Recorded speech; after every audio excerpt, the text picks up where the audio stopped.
Erika trained to become a Christian? Again, this is my personal opinion. It's my podcast. But given what we've learned about Fort Huachuca, an intel base that literally trains Christians, I'm asking myself, was she just training? Was she training to become a Christian? Was she training to be able to impress people like Charlie by just always having a Bible verse? Now she can't even get out a sentence without making it somehow a Bible verse or a holy in some degree. And there's something that registers to people as off about that. I want to know, who is her pastor's wife? That 1 year Erika claims she completely disappeared has now come back into the spotlight. And people are really starting to question what actually happened during that time. She said she stepped away on a spiritual retreat, describing it as a quiet period where only her pastor's wife was around.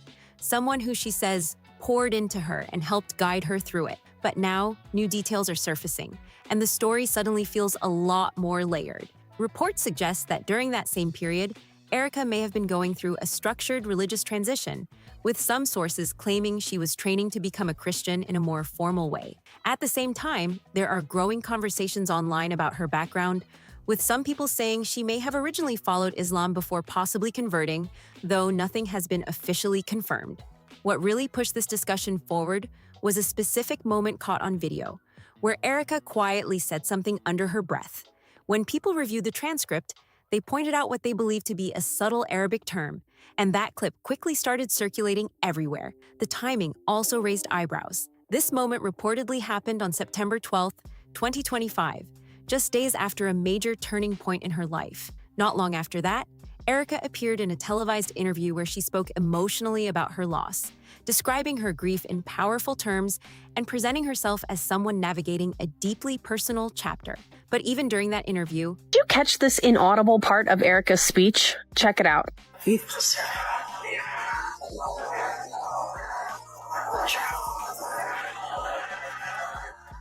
I had watched this speech numerous times, and sometimes I watch it without the volume on, and so I read the transcript. So it got to this part of the transcript where she said, "Well done, my good and faithful servant." And then in the video, she cried and she wiped a tear and she murmured something under her breath. So the transcript translated to this, which I thought, that's kind of interesting. So I pulled the transcript on a third-party website instead of TikTok, and it pulled the exact same things. To my surprise, it is Arabic, and it translates to something like it's going to be broadcast or it's live streaming, which would make sense because when she said that, she was crying and wiping her tears, and she was reminding herself, this is live streaming. I'm live on TV right now. Now, then I went and Googled, does Erika Kirk speak Arabic? And apparently she does not, or it is not reported that she does. viewers noticed brief pauses and small details that didn't go unnoticed. Some people focused on that same quiet phrase again, questioning what it meant and why it was said in that moment. Others pointed out that Erika has never publicly spoken Arabic, despite her Lebanese background, which only added more curiosity to the situation.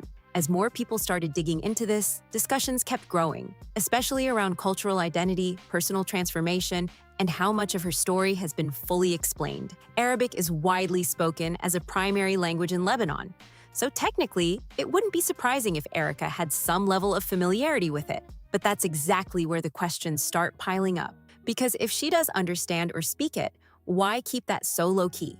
Why not just address it directly instead of letting speculation grow? That question connects to a bigger pattern. People online keep pointing out. So let's just listen to Erika lie. You know, I get this question too of, well, you know, you were a stay-at-home mom and all this stuff, like that's what you should go back to doing or something like that. A lot of people don't realize that before I met Charlie, I had my own company, and I still do.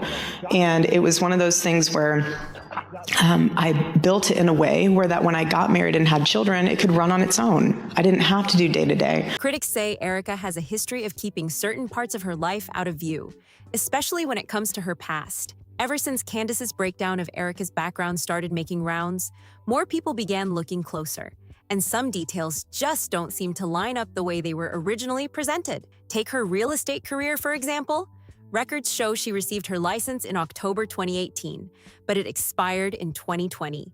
During that short window, she reportedly focused on acquisition and development, which sounds impressive on paper. But here's where people raised eyebrows. There doesn't appear to be any publicly listed properties tied to her name from that period. No confirmed deals, no visible track record, nothing that clearly shows activity at that level.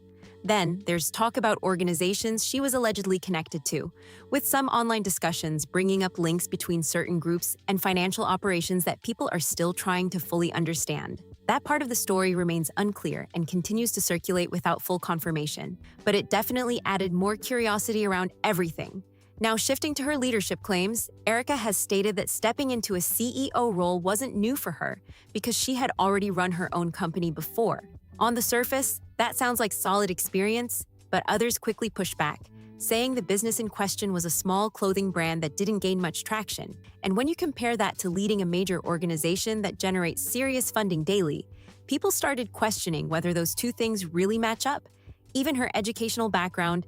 After Charlie was publicly assassinated, and she confirmed to them that the least traumatizing part about Charlie's assassination was the prospect of her now having to raise her children alone because she had seen the example set for her by her mother growing up. The only problem is that it's just not true. Erika's father, Kent Fronsvay, by the way, he's Kenneth Fronsvay, but he goes by Kent, was always in her life.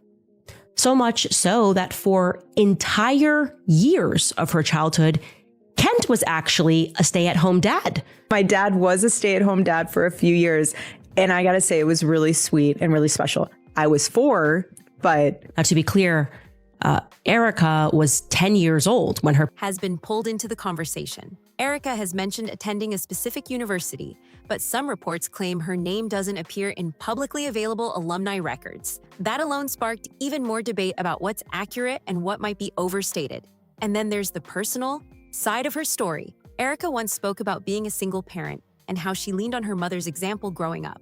But according to other accounts, her father was actively present in her life, and she also had a stepfather who played a consistent role. That detail made some people wonder why the narrative was framed the way it was. So when you put all of this together, it leaves one major question hanging in the air. Did Charlie ever notice these small inconsistencies? Did he question any of these details behind the scenes? Or was he fully convinced by the image Erika presented publicly as everything being perfectly aligned? She had the image locked in from the start. The look, the confidence, the pageant-style recognition that made everything feel polished and intentional. Add in her background and credentials, and suddenly she came across as someone deeply thoughtful, almost philanthropic. But what really stood out to people was how strongly she leaned into faith, that spirit-driven presence, constantly bringing everything back to God. Yes. Please. We will not let you down. Felt like it matched exactly what Charlie was known to value. In fact, many noticed that nearly every time she spoke, she would circle back to faith in some way. And according to some discussions online, that may have been a key part of how she connected with him in the first place. It created a bond that looked aligned on the surface, like everything just clicked perfectly. But now, that same narrative is being questioned, because that year she said she stepped away for a spiritual retreat is being looked at differently. Some sources claim that during that time, she wasn't just reflecting. She was actively being trained in a structured way to embrace a new religious path. She has said she read the Bible from beginning to end, presenting that period as deeply transformative. But others have pushed back, claiming she struggles to recall specific verses when asked. That contrast has only added more fuel to the ongoing debate about how genuine that transformation really was. Then there's her past content, which people have started revisiting closely. Old clips and videos are being shared again, with viewers pointing out moments that don't fully match the image she later presented. Claims about never drinking or never dating before Charlie have been challenged by some who say those statements don't align with earlier footage. The conversation also expanded when people began looking into the individuals she said influenced her during that retreat. One of the names that came up was Pastor Greg Laurie, who she later partnered with on a faith-based tour.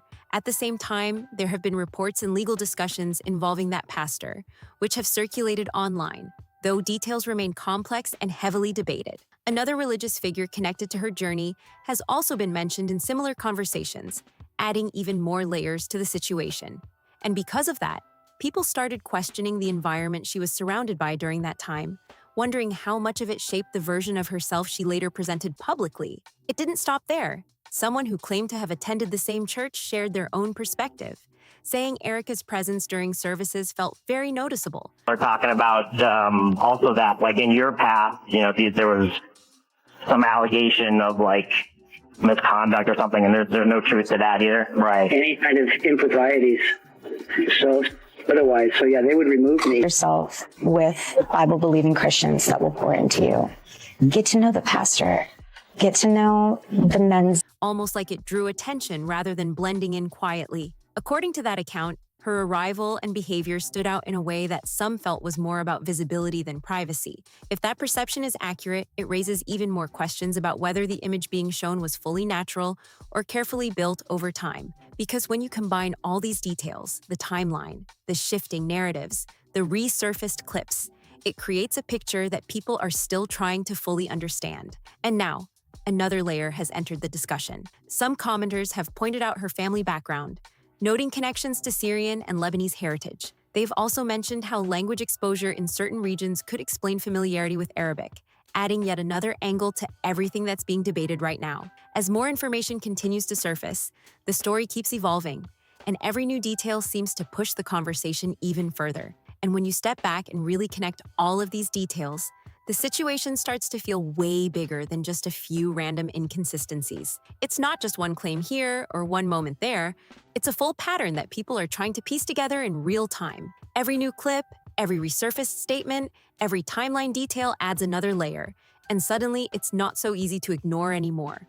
What really stands out is how carefully everything seems to have been presented, from the spiritual image to the personal backstory, from the career claims to the public appearances. It all came together in a way that looked almost too perfect. And that's exactly why people are now going back and re-examining everything with a different lens, because when something feels overly polished, it naturally raises the question. Erika Kirk in real life at church since Charlie died. And I will tell you that the performance in real life is as bad as it is on TV. I'm talking reserved front row pew, bringing her whole entourage, not her children, showing up late, tapping her eyes when she walks back from communion because it's the one time that the whole church can see her because she's in the front row. Before you jump down my throat and say, oh, it's security purposes. No, it's not, because this church has a side section that is closer to the exit that she comes in and out of. And where only probably about 5% of the church would actually be able to see her if that's where she was sitting. But no, front row seat, the whole circus. I'm not sure whose idea it was for her to go on this media tour. All it has done is confirm for those of us who were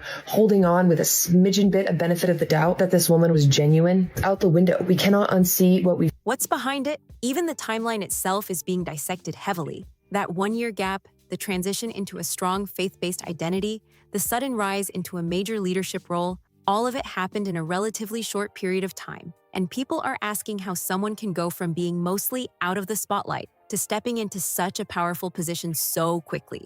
It's not impossible, but it definitely makes people curious about what happened behind the scenes. Then there's the way certain narratives seem to shift depending on the moment. Early descriptions of her life, her upbringing, her experiences, compared to more recent statements, some people feel like there are noticeable differences. And once those differences are spotted, it becomes hard for viewers not to start connecting dots, even if not all of them are confirmed. Another major point that keeps coming up is how her public image aligns so closely with what was expected in that environment. The faith-centered messaging, the emphasis on values, the consistent tone in interviews, it all matches a very specific standard. And while that could simply mean she genuinely shares those beliefs, others are questioning whether it was also part of a calculated presentation designed to fit perfectly into that space. At the same time, supporters are pushing back strongly. They argue that people grow, people change, and not every shift in someone's life needs to be treated like a red flag. They point out that stepping into faith, changing direction, or even rebranding yourself publicly doesn't automatically mean something is being hidden. And that perspective has kept the conversation from becoming one-sided, because there are clearly multiple ways to interpret what's happening. But even with that defense, the questions haven't slowed down. If anything, they've gotten louder, because every time a new detail surfaces, it adds fuel to an already active discussion. Whether it's about her past career, her education, her relationships, or her faith journey, people are analyzing everything closely, trying to figure out what's accurate and what might have been exaggerated. And then there's the role of perception, because in today's world, how something looks can sometimes matter just as much as what actually happened. Erika's image has been built in a way that's very visible, very intentional, and very consistent. But once that image starts getting questioned, even slightly, it can shift how everything else is viewed. Suddenly, moments that once seemed normal start getting reinterpreted in a completely different way. The speed at which this conversation has grown is also impossible to ignore. What started as small online discussions has now turned into a much wider debate, with more people jumping in every day. Larger platforms are picking it up, commentators are adding their perspectives, and the reach just keeps expanding. And with that kind of attention, even the smallest detail can become a major talking point overnight. There's also the question of timing. Why are all of these details gaining traction right now? Why weren't they being discussed as heavily before? Some people believe it's because everything is finally being connected, while others think it's just the natural cycle of public attention shifting and focusing on new topics. Either way, the timing has made the situation feel even more intense. And what makes this even more complicated is that not everything being said can be fully verified. Some claims are based on public records, others on personal accounts, and some are purely speculation. That mix creates a situation where separating fact from assumption becomes difficult. And yet, that hasn't stopped people from forming strong opinions on both sides. Because at the end of the day, this isn't just about one person. It's about how stories are built, how images are maintained, and how quickly public perception can change once questions start being asked. Erika's situation has become a perfect example of how fast things can shift once attention turns in a different direction. Now all eyes are on what happens next. Will there be clear answers that address these questions directly? Will more information come out that changes the narrative again? Or will the conversation continue to evolve without any definitive resolution? Because right now, everything still feels open, and the next development could easily push this story in a completely new direction. One thing is certain though, people are watching closely, and they're not just taking things at face value anymore. Every statement, every appearance, every detail is being examined in a way that keeps this situation moving forward. Another person added that she spent a significant amount of time in Israel, so to them, it wouldn't be surprising at all if she picked up multiple languages along the way. And then someone else jumped in with a stronger claim, saying that it's very possible she understands both Arabic and Hebrew. That alone kept the conversation going, because it adds yet another layer to everything people are already questioning. One thing almost everyone seems to agree on, though. Erika has definitely captured attention in a major way. The internet is locked in, people are digging through every detail they can find. And still, so much of her background remains unclear. Even with everything that's already been discussed, there are still gaps that people feel haven't been fully explained. There have also been mentions online about broader connections and past associations, including indirect references to Epstein that continue to circulate without clear confirmation. At the same time, others are asking bigger questions about her family ties, her identity, and whether the public image she presents tells the full story. But it's important to keep things grounded. Some of the more extreme theories floating around, including claims about secret roles or hidden agendas, remain unproven and should be approached with caution. Still, the fact that these conversations are even happening shows just how intense the spotlight on her has become. Now it's your turn. What do you think about everything that's been brought up? Do you believe there's more to her story that hasn't been fully revealed? Or do you think this is just the internet taking things too far? Drop your thoughts in the comments, hit that like button, subscribe for more updates, share this with someone following the story, and I'll see you on the next one.